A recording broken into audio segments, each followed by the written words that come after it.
തട്ടിൽ മാത്രമല്ല, തട്ടിന് പുറത്തുമുണ്ട് കലോത്സവത്തിലെ ഭാവാഭിനയങ്ങൾ. തട്ടിൽ കയറുന്നതിന് മുൻപും ശേഷവും ഒരു മത്സരാർത്ഥി കടന്നു പോകുന്ന ഭാവങ്ങളെപ്പറ്റി കാണാം. ഭാവപ്രധാനമാണ് രംഗകലകൾ. പുരാണ കഥാപാത്രങ്ങളുടെ സങ്കീർണമായ മാനസിക നിലകൾ മുഖത്തു തെളിഞ്ഞു വരണം. ഭാവത്തിന് തീക്ഷ്ണതയേറ്റാൻ ചായപ്പണി കൊണ്ട് മുഖം നിറയ്ക്കണം.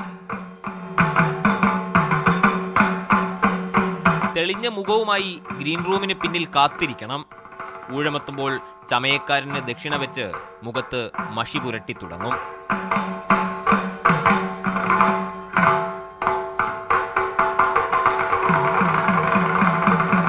ചുട്ടികുത്തുന്നതിനിടയിലും മുഖത്ത് ഭാവങ്ങൾ മിന്നിമറിയും.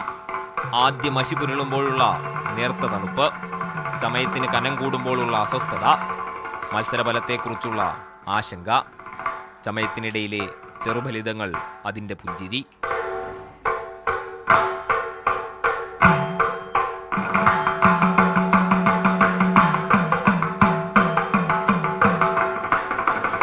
ഒടുവിൽ ചമയം പൂർത്തിയാക്കി കിരീടം വെച്ച് കെട്ടി തോരണ യുദ്ധത്തിലെ രാവണൻ കൂടിയാട്ടത്തിന്റെ തട്ടിലേക്ക്.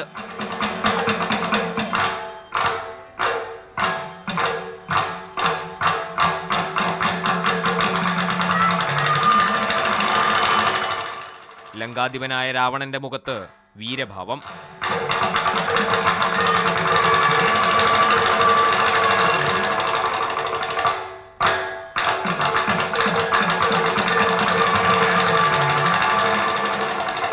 ഒടുവിൽ തളർന്ന മുഖത്തോടെ തട്ടിൽ നിന്നിറക്കം.